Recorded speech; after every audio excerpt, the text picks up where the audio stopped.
Assalamualaikum warahmatullahi wabarakatuh. Halo teman-teman, bagaimana kabarnya hari ini?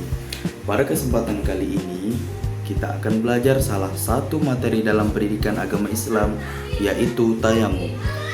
Pernahkah kalian berpikir bagaimana jika waktu sholat sudah tiba, tetapi kita tidak menemukan air? Atau bagaimana jika kita sedang sakit dan tidak diperbolehkan terkena air? Apakah kita tetap bisa melaksanakan sholat? Nah, ternyata dalam Islam memberikan kemudahan bagi kita dalam kondisi seperti itu. Caranya adalah melakukan tayamum. Jadi, pada pembelajaran kali ini kita akan membahas apa itu tayamum, kapan tayamum diperbolehkan, bagaimana tata caranya, serta apa saja yang membatalkannya. Baik, sebelum masuk ke materi, coba kita bayangkan sebuah situasi. Misalnya, kalian sedang camping di gunung, waktu sholat sudah tiba, tetapi persediaan air yang kalian bawa itu ternyata sudah habis. Atau misalnya, kalian sedang sakit dan dokter melarang tubuh kalian terkena air karena dapat memperparah kondisi. Nah, pertanyaannya adalah, apa yang harus kita lakukan? Apakah kita boleh meninggalkan sholat? Jawabannya tentu tidak. Islam adalah agama yang memberikan kemudahan dan tidak menyulitkan umatnya. Dalam kondisi tertentu, kita diberikan keringanan untuk melakukan tayamum sebagai cara untuk bersuci. Sekarang kita masuk ke pengertian tayamum. Nah, secara bahasa, tayamum berasal dari kata al-qasdu yang berarti menyengaja atau bermaksud. Nah, Sedangkan secara istilah, tayamum adalah menyapu wajah dan kedua tangan dengan debu atau tanah yang suci sebagai pengganti wudhu atau mandi wajib dalam kondisi tertentu. Jadi, secara sederhana kita dapat memahami bahwa tayamum adalah cara bersuci menggunakan debu atau tanah yang suci ketika penggunaan air tidak memungkinkan. Tetapi perlu diingat, tayamum bukan berarti kita boleh memilih debu daripada air sesuka hati.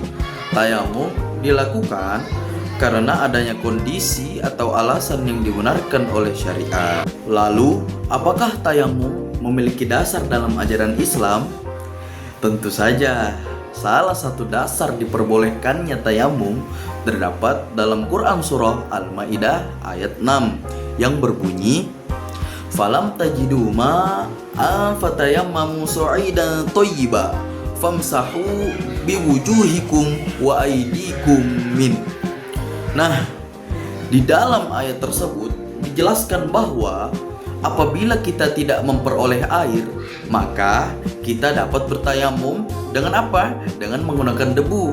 Dengan menggunakan debu yang baik atau yang suci. Kemudian mengusap wajah dan tangan. Dari ayat tersebut, kita dapat memahami bahwa Allah Subhanahu wa taala memberikan kemudahan kepada manusia dalam menjalankan ibadah. Jadi, adanya tayamum ini bukan berarti kita dipermudah untuk meninggalkan bersuci, tetapi justru menunjukkan bahwa Allah Subhanahu wa taala ingin kita tetap dapat melaksanakan ibadah meskipun sedang berada di dalam kondisi tertentu. Baik, sekarang pertanyaannya, kapan tayamum diperbolehkan? Nah, ada beberapa kondisi nih yang dijelaskan dalam materi ini. Yang pertama, ketika tidak ada air. Misalnya, kita sudah berusaha mencari air, akan tetapi ternyata air benar-benar tidak dapat ditemukan. Yang kedua, ketika sakit atau penggunaan air dapat membahayakan. Misalnya, seseorang sedang mengalami sakit atau memiliki luka dan penggunaan air dapat memperparah kondisinya. Nah, yang ketiga, ketika air sangat terbatas. Misalnya, air yang tersedia hanya cukup untuk kebutuhan penting seperti minum, sehingga tidak memungkinkan digunakan untuk bersuci. Nah, jadi perlu kita ingat, sakit atau sedang berpergian bukan berarti otomatis boleh tayamum. Yang menjadi pertimbangan adalah apakah memang terdapat alasan atau uzur yang dibenarkan. Setelah mengetahui kapan tayamum diperbolehkan, sekarang kita membahas syarat sahnya. Yang pertama, ketika waktu sholat sudah masuk. Jadi tayamum itu dilakukan ketika sudah masuk waktu sholat yang hendak dilaksanakan. Nah, yang kedua, jika alasannya karena tidak ada air, maka kita harus berusaha. Ingat, berusaha mencari air terlebih dahulu. Jangan langsung tayamum aja. Yang ketiga, menggunakan debu atau tanah yang suci.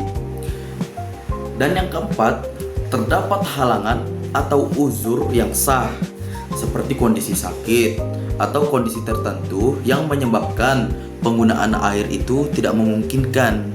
Jadi jangan sampai kita melakukan tayamum hanya karena malas mencari air atau malas berwudu. Berikutnya kita masuk ke rukun dan sunnah tayamum. Dalam materi ini terdapat 4 rukun tayamum. Yang pertama adalah niat. Yang kedua, mengusap wajah. Ketiga, mengusap kedua tangan sampai siku. Dan yang keempat adalah dilakukan dengan tertib. Artinya dilakukan secara berurutan. Selain rukun, ada juga beberapa sunnah yang dapat dilakukan, seperti membaca basmalah sebelum memulai, meniup debu secara perlahan apabila debunya terlalu tebal, serta mendahulukan anggota tubuh bagian kanan.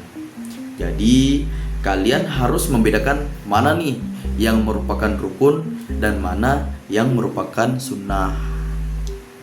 Baik teman-teman, kita sudah sampai di bagian akhir pembelajaran. Mari kita simpulkan materi yang sudah kita pelajari. Yang pertama, tayamum adalah bersuci dengan menggunakan debu atau tanah yang suci sebagai pengganti wudhu atau mandi wajib dalam kondisi tertentu. Kedua, tayamum diperbolehkan ketika terdapat kondisi yang dibenarkan, seperti tidak menemukan air atau adanya kondisi tertentu yang membuat penggunaan air itu tidak memungkinkan. Ketiga, tayamum memiliki syarat, rukun, sunnah, tata cara, dan hal-hal yang dapat membatalkannya. Dan yang paling penting, kita harus memahami bahwa tayamum merupakan salah satu bentuk kemudahan yang diberikan Allah Subhanahu wa taala kepada kita agar ibadah tetap dapat dilaksanakan dalam kondisi darurat atau tertentu. Lalu, apa hikmah yang dapat kita ambil? Salah satunya adalah mengajarkan kita untuk tetap taat kepada Allah Subhanahu wa taala dalam keadaan apapun. Tayamum juga mengingatkan kita bahwa Islam tidak bertujuan menyulitkan manusia, tetapi memberikan kemudahan sesuai dengan ketentuan syariat. Jadi, bagaimanapun kondisi kita, jangan sampai meninggalkan sholat. Tetap jaga sholat, tetap jaga kebersihan dan kesucian diri, serta selalu berusaha menjalankan ibadah sesuai dengan ketentuan Allah. Demikian materi kita pada pembelajaran hari ini. Semoga materi ini dapat menambah pemahaman dan bermanfaat bagi kita semua. Wassalamualaikum warahmatullahi wabarakatuh.